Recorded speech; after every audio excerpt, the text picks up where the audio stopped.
Welcome to the New Author Podcast, a weekly podcast diary starring Jerry Evanoff and Rich Kacy. Join them weekly as they talk about writing, publishing, and marketing their books. And now, here are your hosts. Hello, everyone, and welcome to the New Author Podcast. Today is Monday, June the 9th, 2025. I am one of the hosts of this podcast, Jerry Evanoff. With me as he is Rich Kacy, and I skipped the numbers. I'm gonna subtly work in and say, joining me as he does each week is Rich Kacy. Rich, join me on episode number 313. How are you today? Doing well. You look a little tired. You sound a little tired. Not really. It's not really, actually. I think I'm okay. Yeah. Oh, It's okay. rained all day. I know that's shocking, but other than that, not really. Well, it's like I don't know what the actual air temperature is out there. It's well into the 90s, but I think my wife told me the heat index today is somewhere north of 110. Oh, so geez. It was, and I've been outside most of the day trying to get the garden situated for us being gone for a week. But we've got all the irrigation in and everything seems to be ready. So yeah, it should good. survive our absence. But I did have to pick everything because it's not clear that our neighbor is going to actually come over and harvest while we're gone. So Okay. I got a big, huge bowl full of cucumbers, which I immediately put in pickle juice. And so they'll be pickling while I'm gone. And then I made a whole bunch of, had a lot of tomatoes. So I made a whole bunch of it's called tomato butter. And I don't know why they call it that because it's basically ketchup by the time you get done with it. Okay. Except that it's just spiced different. Yeah. So, Right. anyways, yeah. Go ahead.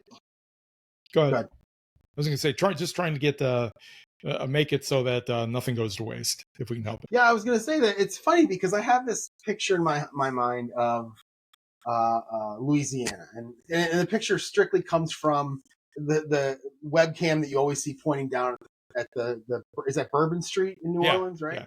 So I have that picture in my head, and then I also have a picture of what a college town looks like.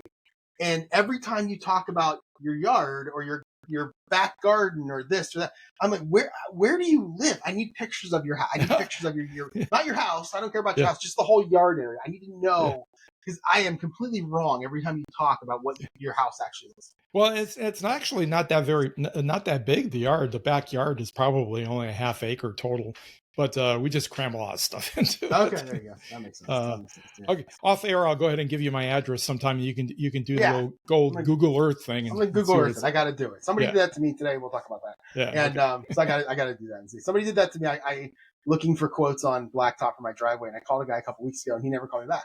So I called him today. I said, "Hey, are you guys able still to do this?" And he says, "Let me check. Let me pull it up right now." So and I knew what he was doing, and he didn't say it. And then finally he went, "Oh, okay. On Google Earth, the last time they took a picture of your house, it was covered in snow." And I'm like, seems about right. So yeah.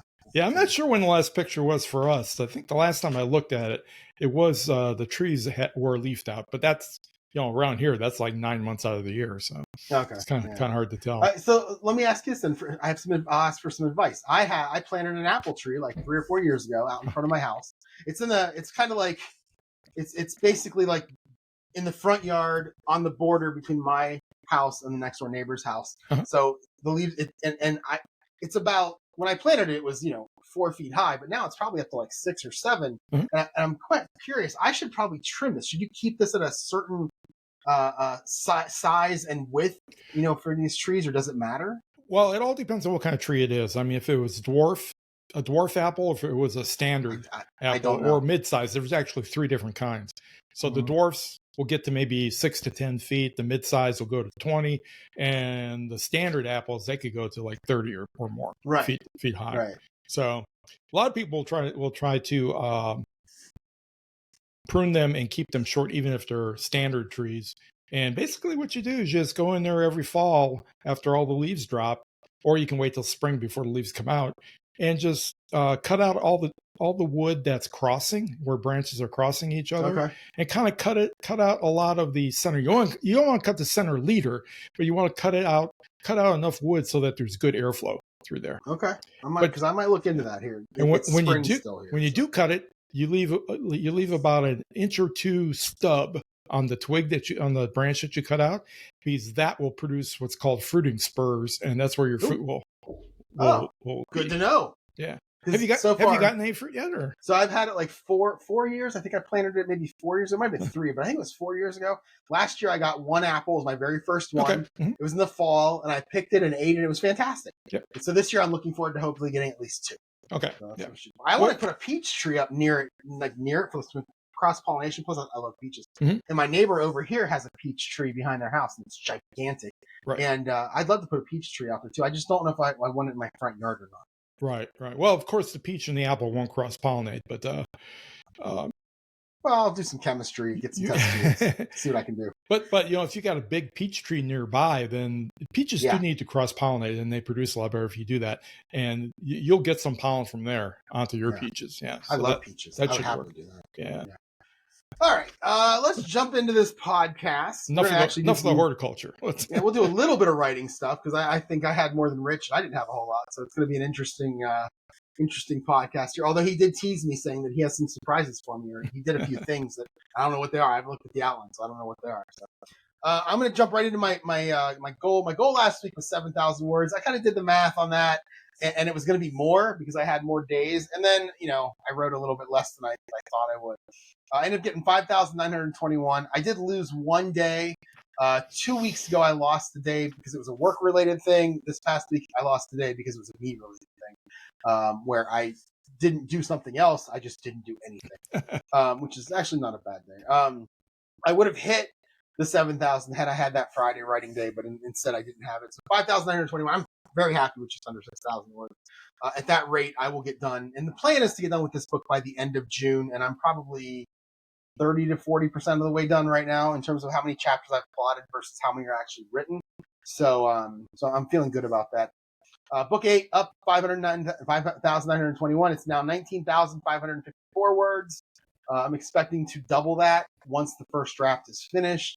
And once that first draft is finished, I will literally be down to just one more. I've been doing this for 2 years, and I can't wait to be down to just one more first draft. Except I still might write another novella. There's a book 4.5 that I really want to write. I just have literally no plots for it. I don't want to shoehorn something in just to have that book. I want to make sure it makes sense. So there's that. And then for the year, I'm sitting at 88,617. Again, on the way to my 145,000 word goal. Well over 50%, and we are not 50% of the way through the year, so I'm feeling good about that. And then my words per hour is up 4 more words to 1,284, so I'm kind of getting close to that 1,300 mark. Yeah. Don't know if I'll hit it because I'm kind of going up, and then I go down, and I go up and down. 1280 is pretty much a good average for me. But last year it was, I think, just over 1,000, so I feel good about that. Yeah. You've been pushing so hard to get these 9 books done that probably once you're done with number 9, you go and the half that you've got, you go back and you start. I assume you're going to start editing all the way back at number 2 and start working your way forward.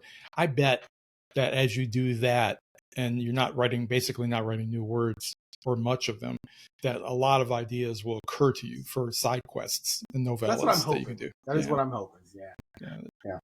Well, for me, it was a long week. I worked 7 days in a row, and it was really busy earlier in the week. Tuesday, Wednesday, Thursday were just nuts. Friday, it started to calm down a little bit. And by Saturday, I was kind of looking around for things to do. And I did some reading and stuff. But then I decided, well, you know what? I'm not really writing out of my own head, writing new words or anything. So maybe I'll sit down and I'll play around with the LLMs a little bit. I've always been a little bit intrigued by Steph Pajonas and what she does because she uses AI heavily in her writing, but she does it from a pantser standpoint. She does not outline using AI, but what she does is she goes back and forth with AI in terms of developing characters and settings and stuff. And then she literally goes like paragraph by paragraph with AI and just kind of writing into the dark with AI, helping, and going back and forth with it. So I said, well, maybe I'll try that just for the hell of it. So Saturday, I had a lot of time. Saturday, nobody was in the library, so I sat down with Sonnet. I was using Claude Sonnet 3.7, I believe. I think there's a 4 out now, but it just came out. Yeah, I didn't even try to look at it. 3.7 seems to work quite well. It's unmoderated, which is nice. at least the version I'm using. And I'm using it, I don't know if you've ever heard of Typing Mind. I think I may have mentioned it before here. It's basically a interface, a lot like Novelcrafter or anything else, No. but it's really made, well, it's made to be general purpose. A lot of it out of the box has to do with writing code, creating AI agents, and stuff like that. But it's perfectly suitable for writing, and it's cheap, very, very cheap in terms of a yearly subscription to it. So I got one a while back when I first started using Future Fiction Academy, which I put on hold for the summer. So I went back to that, and I started using that as my interface in order to get access to these models. And I went back and forth with Sonnet, creating a setting and characters for a second cozy mystery novel in the series that I started with mystery number 1, and that went really, really well. It's pretty interesting because it is unmoderated, so I was pushing it to help me create characters that were a bit wacky, a bit out of the norm, a bit psychotic in some cases. And it gave me some really wild stuff. I mean, stuff that even I wouldn't write, about, here's a, oh yeah, this is a code. I told him too. I told it, I wanted cozy mystery characters. Go, well, here's the villain, who is a bake shop owner, but in her spare time, she likes to carve up little children to make mincemeat pies out of them or something. Oh, okay, so we're on the, what's the play called? Sweeney Todd. Yeah. Sweeney Todd. Yeah, there you go. Yeah. So it was really wild stuff like that. So I had to kind of rein it back in. I said, okay, let's not get quite this wild. But I ended up creating a cast of characters. I think there was a total of 7 main characters, 6 or 8 secondary characters. So a good cast and well filled out dossiers on them. Not large dossiers. I try to keep it to like 250, 300 words each. And that could give me 6,274 words in order to get all these characters and settings and things. I'm not going to count that as, towards my word goal for the year. But what I am going to count is what I did next, which was on Sunday, when I've got 4 hours at the library where I'm just working in the back room. The bug gotcha. Yeah, exactly. Well, I had all these characters, and they're all sitting there screaming in my head. They're all doing the Dungeons and Dragons when they're not the what's the World of Warcraft when they're just kind of standing there waiting. They're just kind of balancing, waiting for someone to tell them what to do. Right. So I started off, and I started off by telling Sonnet, okay, what would be a good hook opening paragraph for this novel? Give me your best shot. And he gave it to me, and I looked at it and I go, man, this is garbage, complete garbage. So then I wrote something myself. It basically gave me an idea of what I wanted to do, and I didn't want to do what it did. So then I wrote it. I wrote what I did, and I gave it back to Son, and it goes, tell me what you think about this. And guess what it said? Did it love everything that you did? It was great. It was the best opening hook. And this is the interesting part. I then said to Sonnet, don't lie to me. This is still garbage. How can we make this better? And it was like a little kid who got caught doing something. He was like, oh, okay, yeah, you're right. It's not all that great. I'm going to use the don't lie to me. That's great. Yeah, I love that. See if it works for you. But it was really funny. And then, so we just went back and forth like that, paragraph by paragraph. And before I knew it, when it was time for me to actually do some real work at the library, I had 1,313 words and probably about half of an opening chapter. And I'm pretty happy with it so far. Let me just see if I have this. Yeah.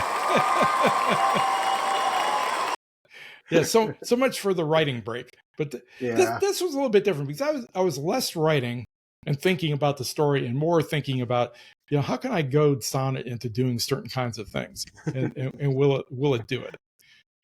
So we'll see. I mean, I got to start on it. I kind of like the where we're going. I love the characters. Absolutely love the characters that we created. But I don't really have a story. I have a premise, but I don't have a story. Okay. So we'll see how it develops as it goes through time, paragraph by paragraph. See if we can actually find a story in these Yeah, characters in the setting. Yeah. See if we can It's- give them something to do. Send it Right. out in the world and see what happens. Right. So anyways, I am going to count that 1,313 words in that first chapter. So my total words for the year are up to 127,254 words of my 200,000 word goal. So I'm getting there. Impressive. Yeah, it's very impressive. I'm very impressed with that you're up that high, especially the last couple of weeks and not really doing much of anything. You're still up that high. Yeah. So And I won't be doing anything this coming week, as I'll talk about later. So all right, so jumping into my my review of last week, Tuesday. I can't remember if I talked about this on Monday when we podcasted or not, but I did get an email from the engagement committee at work. The book club is a go. Did I talk about it or no? No, you just said that it was in the process, but you didn't go into specifics. Yeah, so it is a go, and they went with the guest list by Lucy Foley is the first one. I don't remember the second one. As I said, I wouldn't walk across the street and spit on it. It's not me. I'm not into the self-help. This is like self-help after trauma. There's a niche. There's people out there who need that. Good for them.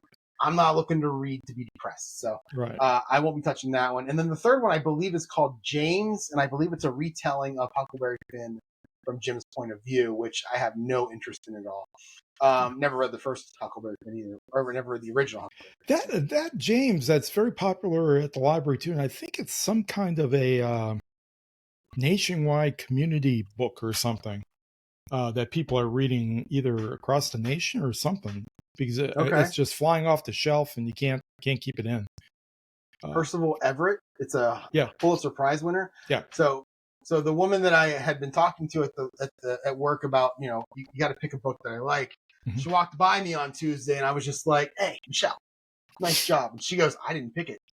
She picked James." She said that somebody else went first and picked the other one. So I'm reading that one. I'm excited to read this. The guest list. It's by Lucy Foley. And I've read about the first 5 or 6 chapters, so I think 5 chapters so far, and it's interesting. It's actually it has a very, very similar opening premise to And Then There Were None, which is my favorite book of all time, by Agatha Christie. And but each chapter so far is from a different character's point of view, which I find interesting. And I'm looking forward to getting to the part where it actually stops and goes to somebody we've already read, because right now I'm 5 in, different characters each time. And the way that she does it is each end of chapter leads into that character. So that character is brought up at the end of a chapter, then it goes into that character for the next chapter. So it's interesting. I like it. And I think I've said before, any book where there's a list, I'm in. I don't know why, but I think it's like I've said this, any song from the last 50 years that has spelling, I'm in. Yeah. I'm going to listen to it. I'm going to enjoy it. I don't know why, but I just do. So this, this is a lot like what was that book? What was the guy's name that you read? I read, it was called The Nine. You read. Well, you're talking about Ninth House? No, we're talking about something not Ninth House. Oh, I remember. Yeah. I don't have it behind me. I can't remember what it was called. Or what the author was. You were reading a different one than what I read. I don't have it behind me. I don't have it over there. But it's the same thing. It's a list. And I'm like, oh, yeah, I'm in. So far I'm enjoying it. I don't know what I'm going to talk about. Like, I don't really know how to talk about a book with someone to have like an actual conversation other than, hey, remember that one part? That was awesome. Chris Farley style. So I don't really know what to do with it. So, but I'm enjoying it so far. Did you run across what's the guy's name? Tim, the actor from the remake of And Then There Were None. Tim Curry? Oh, Tim Curry? Yeah. He was in that? In a remake of that? Wasn't it him? He was in Clue. Okay, but that was basically a remake. That was essentially the same thing, yeah. No, it's more of a. This is more of a 20-year-olds. Oh, okay. It starts out with a wedding is how it starts out. Okay. So yeah. But I mean, I love Tim Curry, so I would hope that he should. All right, so that was Tuesday morning. At lunch, I did walk across the street to this new place. It's called Something Good. Pretty good food there. Turns out they donate a meal to charity every time somebody buys a meal from them. So, I'm not a big charity person, but I felt pretty good about that. I ordered a burger. It was called The Hug. It was bacon and barbecue. And then I got back to my desk, and it turns out it actually wasn't a burger; it was a hot dog. I didn't know that, but it was fine. It was good. It was cheap, So I'll probably go. I'm gonna go back there for lunch. I'll probably, since I'm only going to the office twice a week now, I'll probably go back to there for lunch at least once a week, and then I'll take something on the other day. That's kind of what I'm looking for. So, I see the fries were good. yeah, fries were fantastic. What did I write? Good fries. I just write that. Yeah, they were good. They were like, but I don't even know how to explain it. Like McDonald's fries. Everybody says McDonald's fries are the greatest thing. I don't think they're that great. These ones though were like similar, except they were bigger, and they were just so good. Yeah, the fries were really good. So I'm looking for, and the hamburger. My buddy coworker got a hamburger. It wasn't a hamburger. It was loose meat burger. Is what it was. So it was loose meat. It wasn't an actual burger. Yeah, like a sloppy Joe kind of thing. Exactly. Yeah. So they have different toppings and stuff. So it's great. Yeah. So then I started to open up my novel crafter and begin writing chapter 8. I wrote 1,031 words in about 40 minutes. And this is another one of those fun characters that I get to write. He's an ex-con. He's kind of a backwoods Georgia guy. He's an ex-con who got out of jail 5 or 6 years ago, and he's been clean as far as we know. But every time, as I wrote in the book, every time a mosquito farts, the police come to his door thinking that he had something to do with it. So he gets offended. He's going to turn in something. He's going to file a complaint. Like, it's a whole thing. But it was fun to write. He was a fun character to write. So again, it was 1,031 words in 40 minutes. Anytime it's fun to write, I'm going to get a lot of words in a short amount of time. Does anybody say round up the usual suspects? No, but I'm going to have to use that. I realize it's been done before, but it's a good line. I may have it. And then in the evening, I went to my golf league. It's so funny about my golf league. Going into that night, we were in 4th place out of 14 teams. 3 weeks before that, we were in 13th place out of 14 teams. And we haven't even, me and my partner Dan, we haven't even golfed that well, but it's the team that we play against every week is bad. And I golfed against a 2 handicap last week, me versus him. He was giving me 10 strokes. I beat him 14 to 6. You get 20 total points. I beat him 14 to 6. I don't know how we're doing this. We just keep joking that we're playing defense. Somehow we're just making the people against us bad, and we're actually up to 2nd place now. And 4 weeks ago, we were in 13th, which is amazing. So just hang back and wait for the other team to make a mistake. That's what we're doing. Yeah. So I shot a 49, which was my lowest score of the year. It's still not where I want to be. Where I want to be happened a couple days later, but it's still not where I want to be. But I'm pretty happy to have shot into the 40s, which is what I always shoot for at that course when I'm golfing. Wednesday, work from home. Nothing writing related on this day. It was actually a warm day. It hit 90 degrees. That was our first 90-degree day of the year. So naturally at 11 a.m. my power went out. The power grid around this stupid little town is starting to look like the Texas power grid. Just consider just going out random times. I actually connected. Are you guys on a co-op up there, or are you? I have no idea. Oh, okay. I have no clue what we do. I don't really know. I don't know who my mayor is. I live a block from town, so I connected my work laptop to my phone's hotspot and worked off of that for a little while. And the power came back about 45 minutes later. 11:45, so that was good. I worked until about 12:10, and then I played my football game back here, standing right where I'm standing right now. And I schedule it to drop onto YouTube at 6:15 later that night. And then I back to work around 12:50, stopped working around 12:15, played it again, played the 4th quarter. Love this game. I love everything about this game that I'm playing, including the fact that I have a golf game now and a NASCAR game now. Like, I love all these board games. I did not expect to be enjoying it as much as I am, to the point where I played 3 different times yesterday and posted all these videos for next week to show up. So it's a lot of fun. And let's see, Thursday, back in the office. Lunch, I was back to the writing. This time I wrote 1,076 words in about 45 minutes. This is going to finish to chapter 8, which is a chapter that I'd started on Tuesday, and nothing exciting in the evening or anything like that night. Friday, I was a half a day on this day, so this it's starting now. Last week was the first one. It's going to happen again this week. Next week there's a holiday, so it's not going to happen. But then it'll happen. I have exactly enough now. There's 24 weeks left in the year that don't have holidays, and I have exactly 12 vacation days left. And if you take half days, that's 24 half days. So I don't think I'll do every single one of them, because coworker Brian's going to want a Friday off every now and then, and one of us has to be there, or has to be online. But it's going to be just about all of them the rest of the year, which is amazing. So half a day. I got off work at 11 o'clock. Had an eye appointment scheduled at 11:40 And by the time I left and got on the road, my GPS said I'd be there at like 11:35. And I get a little anxious about being late. In fact, for me, being on time is being late. I always like to be early. So I ended up getting there right at 11:35. I went in, checked in, sat down, and of course the eye doctor is 15 minutes late, so it worked out okay. I was staring at my phone, and I always kind of go to my homepage with AT&T or whatever it is, homepage, and it gives me news articles, but it's the stuff that I like: sports, technology. It's none of the national crap that I don't care about. And one of the articles came up talking about Copilot, Microsoft's version of AI. I don't really use it. I'm kind of annoyed with it because it's so intrusive in your life. Mm-hmm. If you open anything related to Microsoft, whether it be Excel or Outlook or my Visual Studio, when I'm coding any of that stuff, it's there and it's begging for you to use it. It's I open up Outlook and it's like, do you want me to compose an email for you? And it's like, no, you don't even know what I'm talking about. I can write a 1-sentence email myself. Go away. Microsoft also raised the price from $6.99 a month to $9.99 a month for their Office 365 subscription. Now, granted, they haven't raised their price in like the 10 years I've been subscribing to them, so that's fine. But the way they did it was they said, hey, you get Copilot, we're raising the price. And it's like, well, I don't want to use Copilot. Right. If you would have just said we're raising the price, that's fine. I don't want Copilot. So I was just reading through the article, and it turns out two interesting things.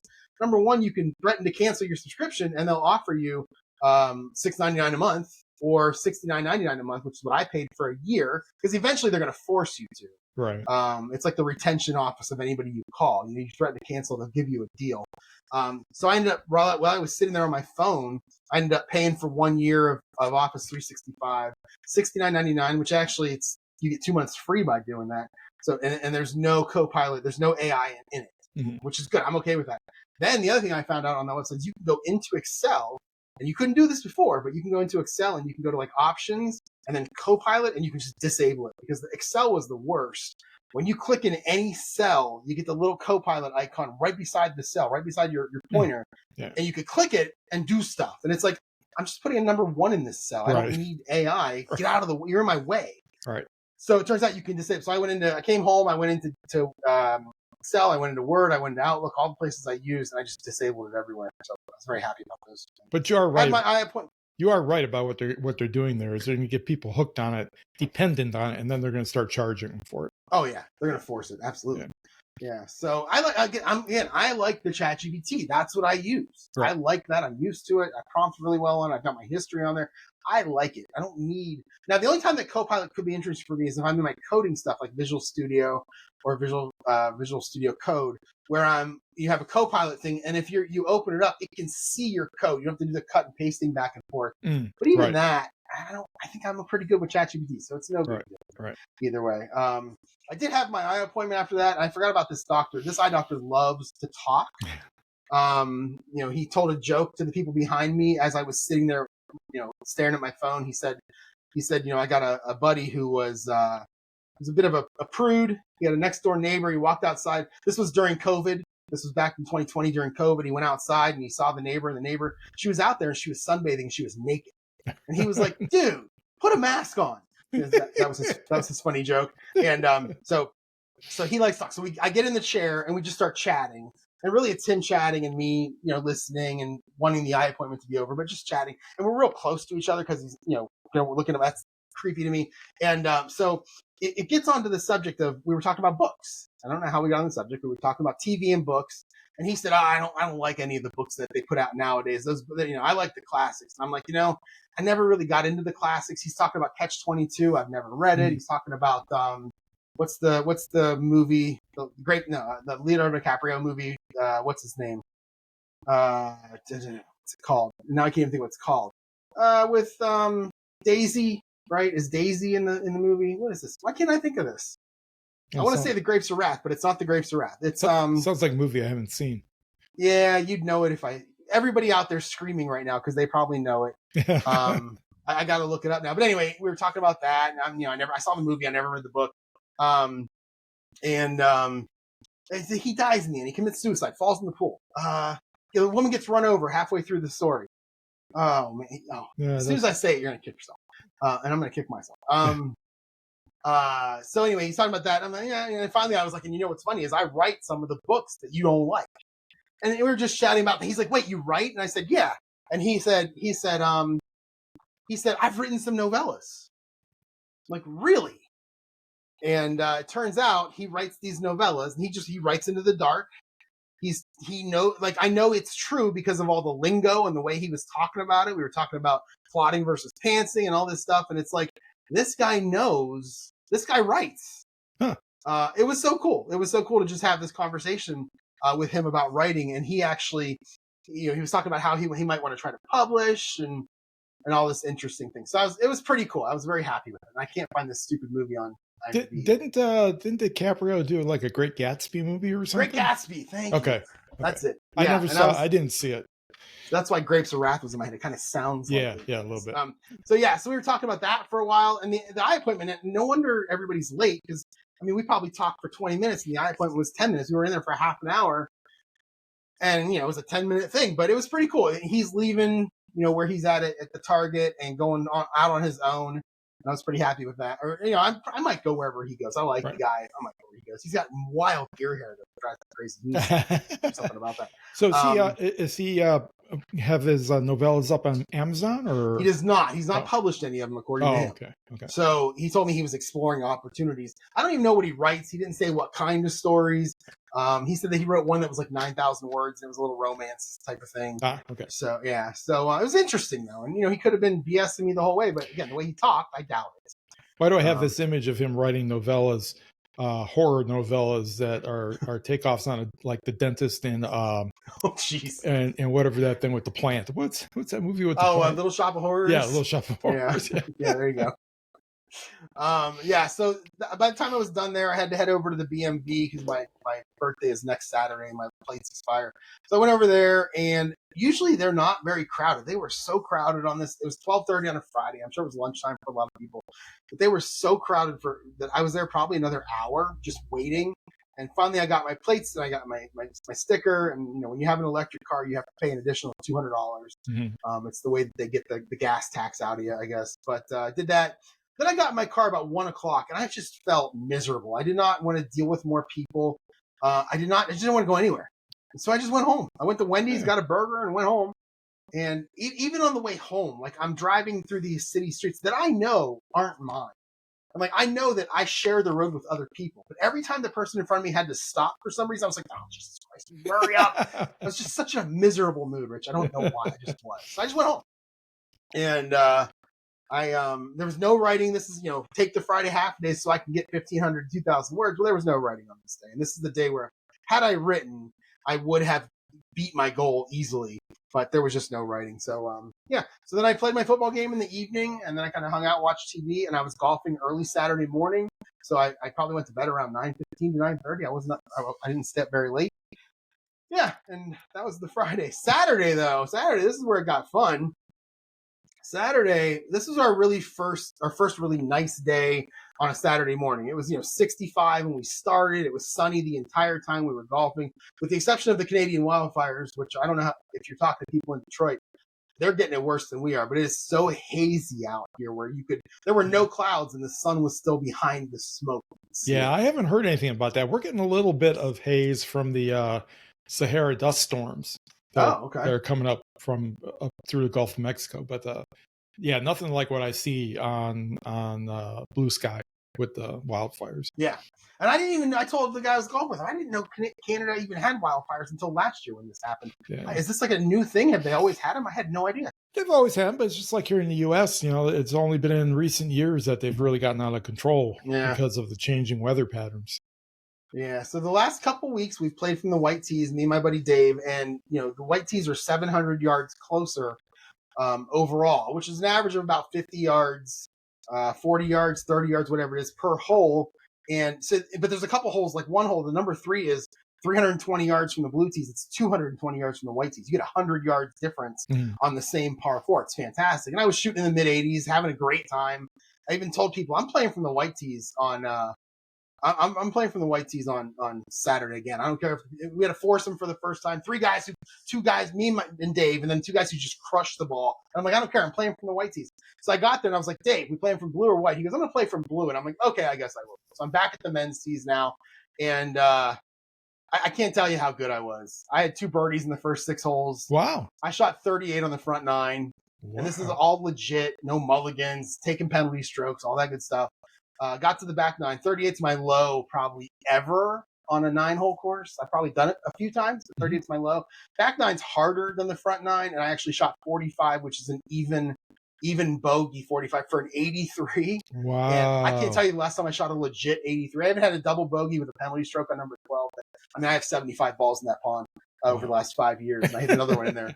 I mean, I'm no exaggeration. I probably have 75 golf balls in that pond, and I put another one in there on Saturday. So that was my first penalty stroke and real bad shot. You need on your golf bag. You need to start putting like little cross hatches through golf balls for every golf ball you put in the pond. Oh, that's a good idea. I like that.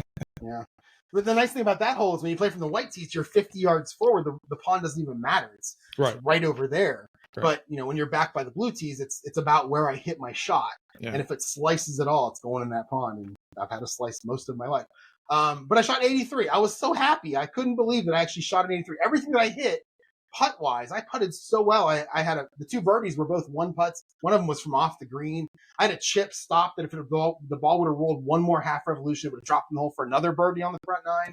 Like everything I hit was just well. I can't wait to golf tomorrow night. I'm excited. I'm sure I'll get brought down to reality tomorrow night. But it was just fun hitting an 83. I was going to say, if it was me, I would get done with that golf round and I would say, okay, that's it for the year because it can only go up from here. I can't quit golf. I can't quit you. Yeah. So after that, I went to, where did I go Saturday? Oh, wait, where did I don't even remember where I went Saturday. After that, I went. You went to Five Guys. Oh, did I? Oh, yeah, I did write it on there. So after, I was looking at the next bullet point. Went to Five Guys. This is the same Five Guys I went to a couple weeks ago. It's a good place to write. There's a lot of noise. It's not super crowded, but it's all rock and roll music and it's blaring over your head. So it's a lot of noise like that when I'm writing. And I had to write this end of chapter 8, which is where I want my Sam and the detective Beaumont, who's like his father figure. I want them to have a bit of an argument, not screaming and yelling, but a bit of a disagreement with what happened there. When they were talking to the guy, the guy who was the ex-con, the fun character I wrote earlier in the week. So I added about 415 words to the end of that chapter to get that argument. I wanted Sam to continue working on the case by himself the next day. Mm-hmm. So, and then to get caught by that detective and get kind of a big talking. I'm trying to do as much in this book as I can with Sam learning lessons from this guy because this guy's going to get killed halfway through it. So I want there to be a sentimental thing. I've been doing it throughout the series, but in this book, I'm doing a little bit more than I have been.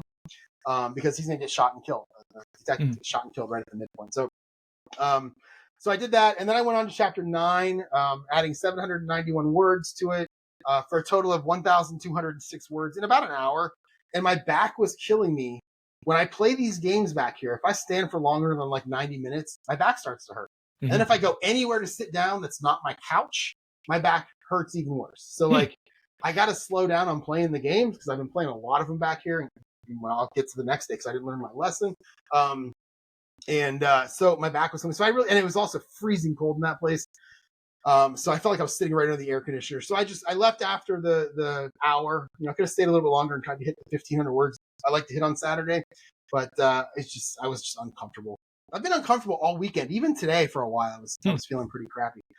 Sunday, we had no golf on Sunday. My buddy Dave, he had other plans. He had to work, and it really rained all morning. Oh, yeah.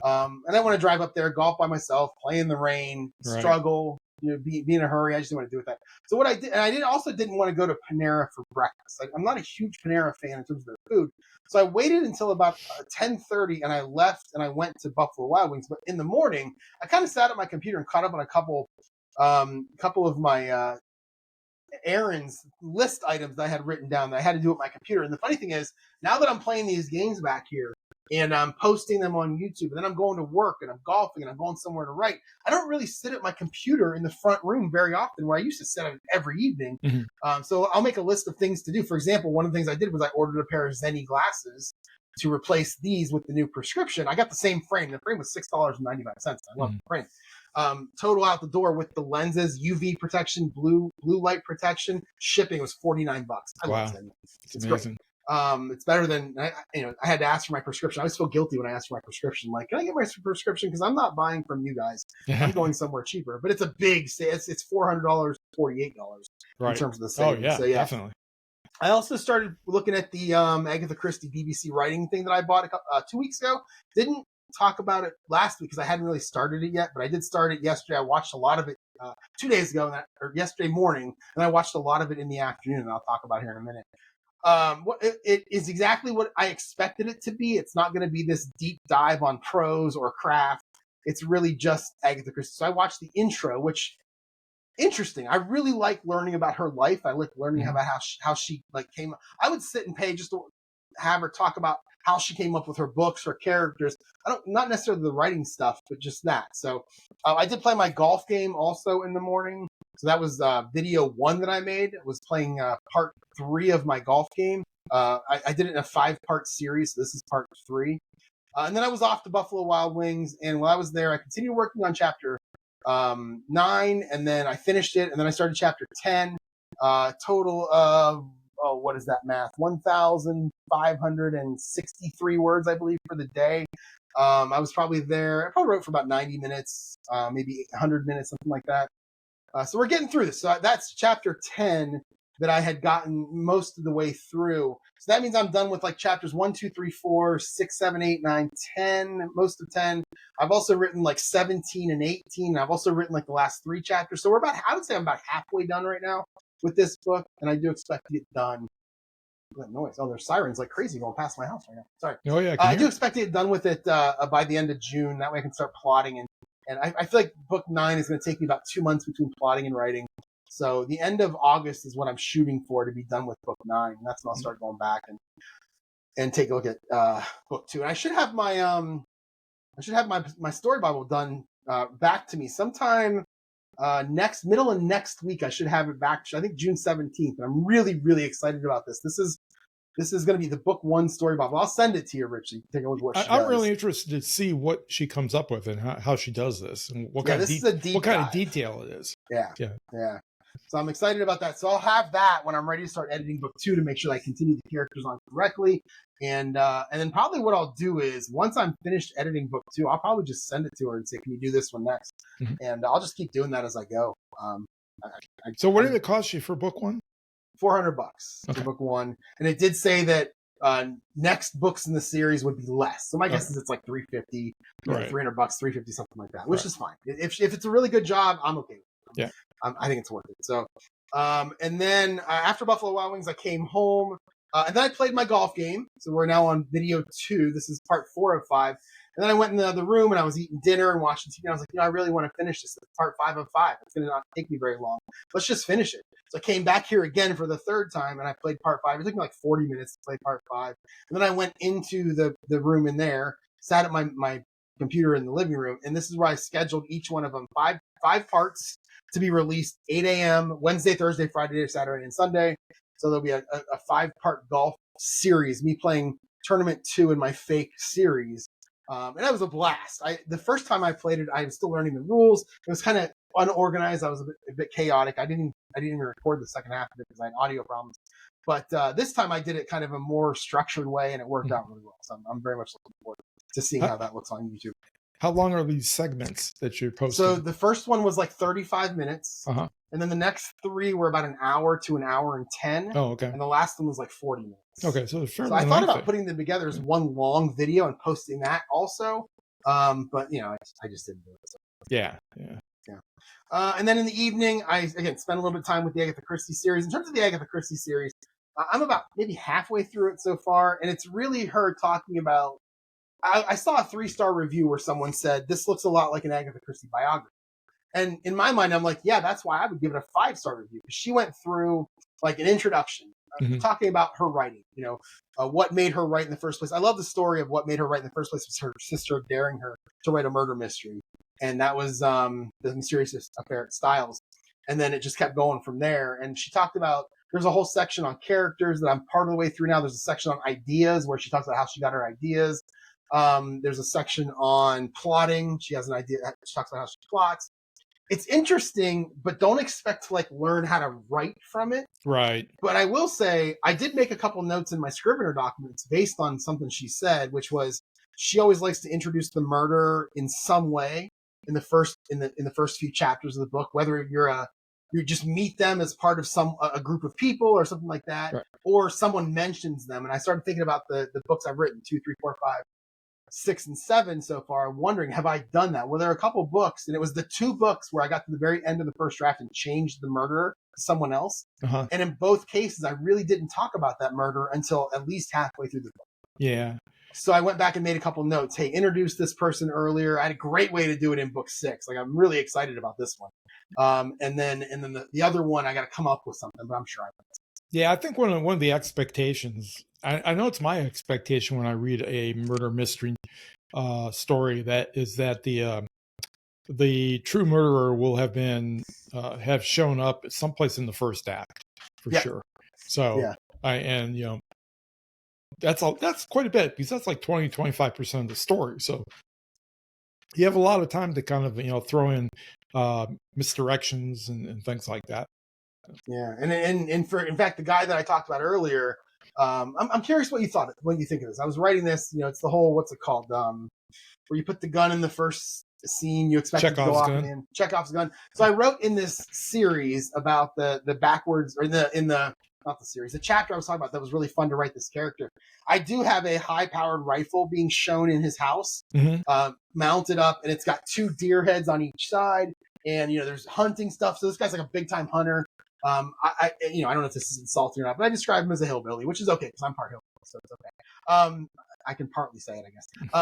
So I do, and I make note of this high-powered gun. Well, a couple chapters later, my detective's going to get shot by a high-powered rifle, and I kind of want the readers to think that it's going to be. It makes sense that it was that one. Ooh, we saw that. It's not going to be. It's going to be something else. And I don't know if is that a misuse of Chekhov's gun? No, not really. I mean, basically it's a red herring. It's not really Chekhov's gun in that case. So yeah.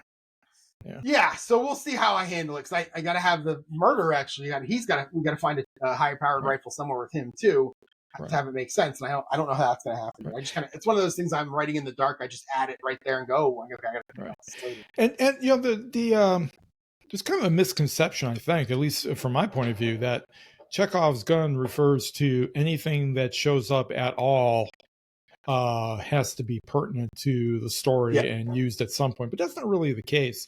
It's more the case of, if you highlight something and focus on it early on, it better mean something to the story later on. And that's really what that's related to. This one won't. But actually, so I came up with a way to where it might later on. We'll see. I'm not sure how many you use yet, but because I was kind of worried about that, so I thought, how can I use it later? I kind of came up with an idea. So, and then let's see. I really like this Agatha Christie series. I'm going to watch some more of it later on this week and probably get to the end of it. I've watched the first couple segments multiple times because I wanted to make sure I got everything. I really enjoyed it. If you're interested in, it was $80, which maybe it's a little high price. Maybe it should have been like $49. But if you're interested in Agatha Christie as a writer and how she her whole process, then it's actually and it's not even that long. It's like 2.5 hours worth of videos. It's not that long. I like it. I think it's really, really interesting so far. And I'm looking forward to getting through some more of it. So where'd this come from? Was this one of those master classes, or is this something? It's BBC something. Okay, so just off the BBC site. Yeah, let me. They have all the. Yeah, I know they have a bunch of educational stuff. Yeah, there. So where's that? There it is. Yeah, it's BBC Maestro. Okay. So BBC Maestro. BBCmaestro.com is where I got it. Yeah. And I saw it on Instagram. I kept seeing it pop up on Instagram. Okay. Obviously, Instagram knows me. So yeah. So then Monday, today, I got up for work. I worked from 8 to 12. And Rich, I got to be honest with you, I did not want to go to the library today. I didn't want to go across the street and write. I just didn't. So I did something that kind of surprised me. I came back here. I made sure the TV was off. I put SiriusXM on that screen right there that I'm looking into. And over here on this screen, this giant screen, I opened all of my writing stuff. I brought this chair right here forward. And then my desk, you can raise and lower the desk. It goes, and then you can set favorites. So I made sure that where I'm at right now was set as a favorite number 1. And then I raised it 3 inches. And now it's up a little bit higher. And I saved that as number 3. And then I sat there and I wrote 1,035 words in like 45 minutes. Nice. You're really getting fast. This is awesome. Yeah, you're getting fast. You're getting fast. Well, the fact that I could do it sitting back here makes me so happy because I may never go to the library again. I literally might just sit here now. I'm going to try it again Wednesday. I'll sit back here. Maybe we'll see. I have to cut my grass at some point. I think it's going to have to be Wednesday. Maybe Wednesday afternoon. So I'm going to keep trying it. I'm going to sit back here. Had I really thought about it on Sunday morning, I would have just sat back here and wrote for a couple hours and not even worry about going to Buffalo Wild Wings and done all that computer stuff later in the afternoon. Maybe. So yeah, I'm going to try this. We're going to see if we can make this work. It'll be cheaper, that's for sure. Oh my, food is so expensive. Absolutely. So then I went back to work at 1. Worked until 4, and then about 4:15, and then we're podcasting now. And when we're done, I'm going to post this. I got to go get Max. He's still at my mom and dad's. It was a thunderstorm earlier when I was going to go get him, so I just told him I'd go get him after we were done. And then probably sit. I'm probably going to take my laptop and sit on the couch tonight. There's a couple things I want to do with Excel in terms of my football game that I'm getting ready to play. And there's something else I wanted to do, and I don't even remember what it is now. So yeah, I'll probably sit on the couch with my laptop the rest of the evening, and then I'm up early to work tomorrow, so it won't be a very late evening. That was it. That was my week. Very busy week. Very busy. I've already talked about what I did this past week, basically in terms of the working at the library and the writing that I did do. The other thing that I did is I finished a couple of books this week. I was reading Florida Roadkill. I think I mentioned that before, by Tim Dorsey. Got to the end of it, and I think the body count in that book was like 11, something like 11. Too many for me. And they weren't clean kills. They weren't off the page. Just as an example, one of the less gruesome kills was he got bored with his girlfriend, so I can't remember what he did, if he knocked her out or drugged her or something, but then he filled up her lungs with Fix-A-Flat stuff and killed her that way. Way too specific for me. Yeah. And so I didn't like. I said, okay, it was his first book, so I said, okay, I'm going to start the next one, and just to see what it's like. And like within the first 2 chapters, there was another 2 really gruesome kills, and so I decided, no, that's it. I kicked it to the side. Instead, I picked up a novella by Johnny B. Trent called Mind Zero. It's part of his latest series that he's writing on. I don't know if he's writing on his own. I think he is writing it on his own. It's called I think the overall series is called Gore Point, although each book has a different title to it. Basically about demons and stuff invading Earth through rifts in space-time continuum. But it was really good. I was kind of surprised. I don't think I've read some things by him and Sean Platt, but not a lot, and it's been a long time, so I couldn't really remember what their writing was like. But I really enjoyed the Mind Zero. It was kind of a little bit like an epistolary novel, but instead of each chapter being a letter, each chapter was an entry in somebody's diary. Of what happened to them when they were down in the mines and encountered these things. So it was pretty interesting. I mean, it's worth a read. It's a quick read. I'm not sure how many words it is, but it probably didn't take me more than 2 hours to read the whole thing. So, and then I also started another novel after that called The Body in the Dales by J.R. Ellis. It looks like it's shaping up to be a classic British murder mystery, where some guy's found dead in a cave in Yorkshire, so where in theory his body should not have ever been. So it's like a murder mystery and also a how did he get there kind of mystery. Right. Yeah. That's one of those where that's one of those whodunits, but also kind of a how done it. Yeah. Right. Who and how. Story, right. Yeah. The what is in no dispute. He was hitting the head with a hammer. So, there you go. What's his name would be proud. Tim Dorsey would be proud. Right, exactly. And that's it. That was my week. Other than trying to get ready to leave, we're bugging out of here tomorrow morning. I think our flight leaves New Orleans, driving down to New Orleans because that way we can get a direct flight to LAX. 4 hours later, we'll be there. It'll be 5 o'clock local time, just in time for dinner. And after that, the whole week is going to be busy because, with the exception of Saturday, there's something that we need to do every single day in terms of a ceremony or a dinner or something like that, because both my son and my daughter-in-law are getting all kinds of awards and stuff. So yeah, it's going to be busy. I'm gonna have to take dress up clothes, which I really don't like to do when I travel. I know. Yeah.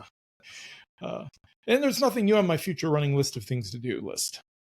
Yeah, mine is also the same. In terms of my addicted to, I did not really think of anything. I just realizing right now that I didn't fill it out, and I'm trying to think of what it possibly be. Probably playing this golf game, and not only that, but watching other people play it on YouTube.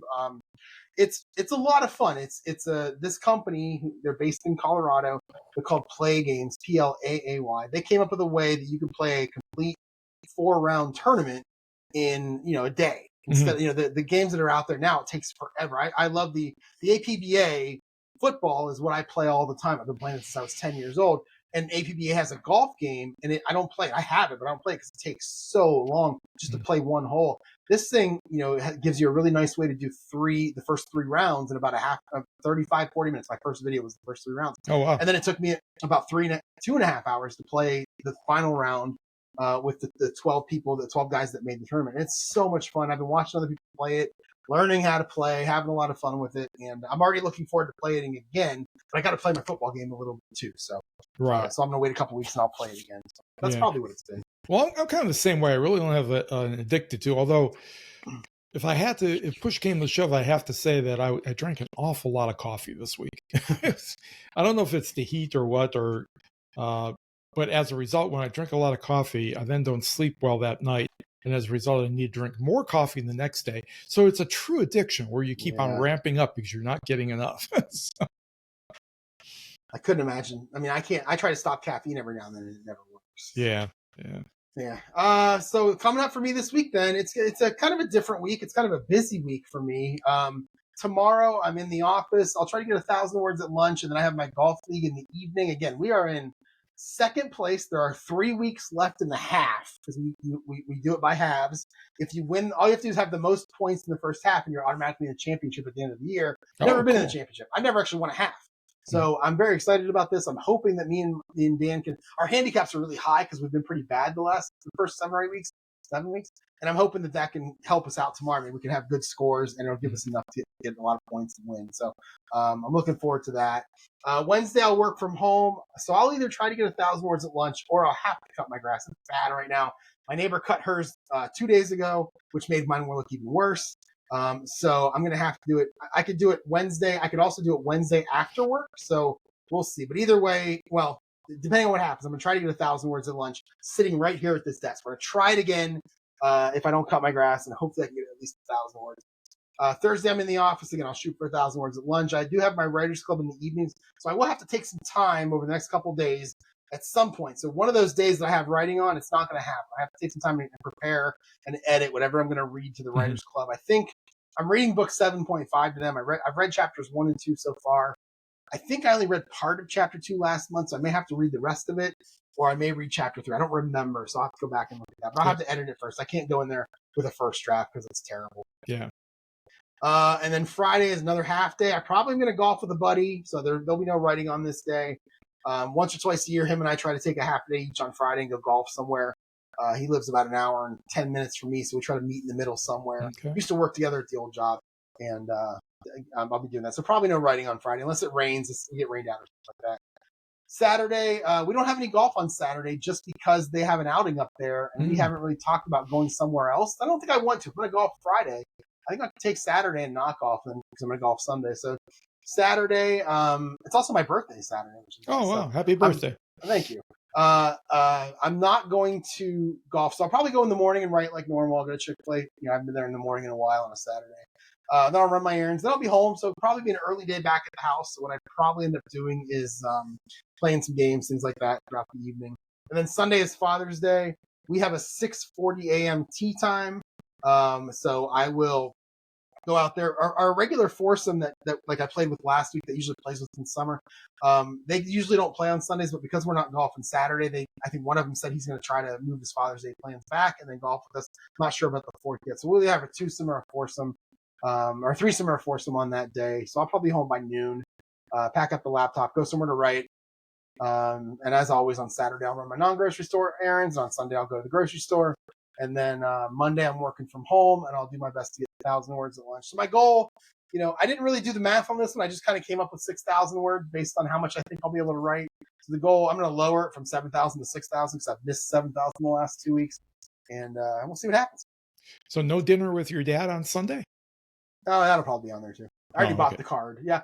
Okay. We don't really do, as a family, we don't really do that stuff. We never have. Yeah. I'll go over there. I might buy him a 12-pack of Pabst Blue Ribbon like I usually do. He loves that stuff. So, and I got a card for him, or, I'll go get him something maybe on Saturday. Yeah. But I'll go over there and hang out for like 15, 20 minutes. I see him every day. Yeah. Because I pick up Max and take Max over there. So I see him every day anyway. So it's not like it's a big deal. So, Right. And we won't even celebrate my birthday. I'll go over there on Saturday. Maybe they'll have a present for me. Maybe they won't. It just depends. And it's fine. It's nothing. Yeah. Well, the only thing I'm looking, other than having my son and daughter-in-law graduate and stuff, the only thing I'm looking forward to this next week is lots of eating. But I've been below 220 now for almost 2 weeks, and if I come back and I'm above 220, I'm gonna be kind of pissed. So I'm gonna have to really, really buckle down and kind of moderate how much I eat, which is really, really tough because LA. There's so many restaurants and so many really good so many good Asian restaurants. Okay. And since my daughter-in-law is Asian, we're constantly going, and her family we're constantly going to these places when we're out there. So keep my fingers crossed. For an In-N-Out burger, that's what I would do. I love it. I actually, never get to eat it, and I love it. That would be even worse. So I'm actually not really allowed to eat burgers, and that does bother me because I don't like burgers that much, anyways. Yeah. I like one every now and then, but it's not something I would eat regularly. Right. Whereas I would eat Chick-fil-A every single day if I could. Yeah. So and other than that, Saturday is the only day we have off, and that day we're going to be helping them pack up because as soon as we're gone, we leave next Monday to come back home, and I think the day after that, the movers come and are going to pick up their stuff and ship it out to Michigan. So there you go. And then they'll be on their way. Oh, they get to see the smoke firsthand from Canada. Yeah, nice. Yeah, exactly. Yeah, they'll be flying. Right. They'll be flying because I think it's the movers are even taking their car. So they're just going to fly to Michigan and meet their stuff when it gets there. So it'll be interesting. All right. Nothing to share from Rich, nothing to share from me this week. So that's going to be the end of the podcast. I think what we're going to do is we're going to record the next one on June 19th. Rich and I are both not working, and we're both back. Well, he's back at home, and I'm always home. So we're probably going to look at Thursday, June 19th is the next one. And then from there, I don't know if we want to do another one 5 days later. We just want to take another week and a half and do whatever that 22nd, 40, like 23rd, I think it is. Yeah. Maybe we just do that. No, it'd be like the 30th. Maybe we just do that. Something like. So look for a couple podcasts in June. Stay subscribed, and you'll see when they come out. Yeah. We can chat about it next time. I think there's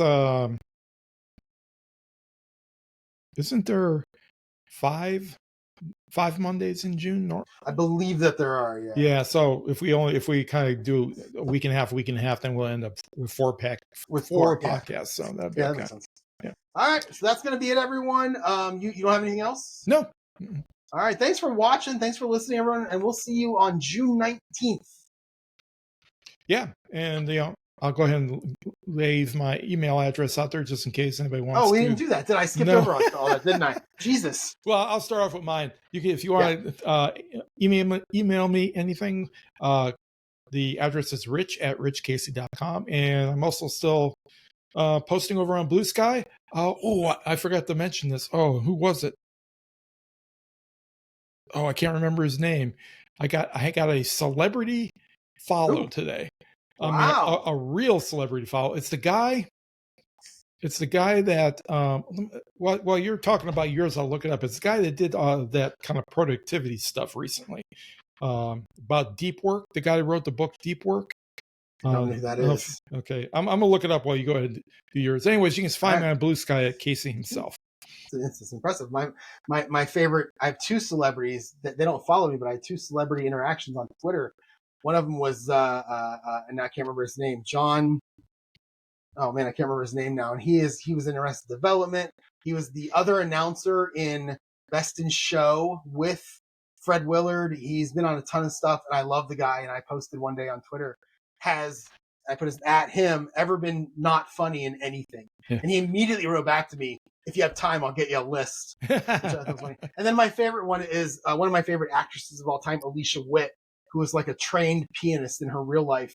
But she's in a bunch of Hallmark movies, and there were two movies she was in back to back that I watched one Saturday or whatever.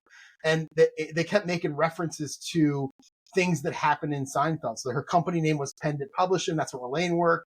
There was a couple other that I don't even remember what they were. So I went to Twitter and I just went something like, I'm watching 2 Hallmark movies with @Alicia Witt, and there's a whole bunch of Seinfeld references in there. Is that a coincidence? And she just wrote back, they're real and they're spectacular, which is a classic Seinfeld line. And it was like the happiest moment of my life. So, yeah.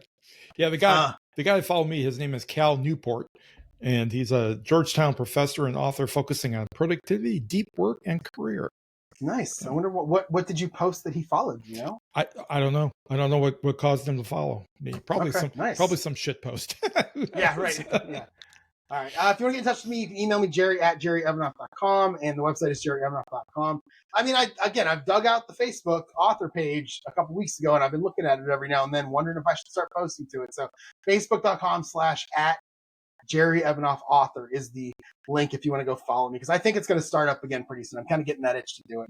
So, and I really want to get it going for when these books are ready to start publishing anyway. So, yeah, that's how you can reach me. And then we're on YouTube. We're on your favorite podcast apps. New Author Podcast. Just search it. You'll find us. And that's going to be it for this week. Again, we'll talk to you all on June 19th. Thanks for watching. Thanks for listening. We'll talk to you next time. Yeah, have a great week, everybody.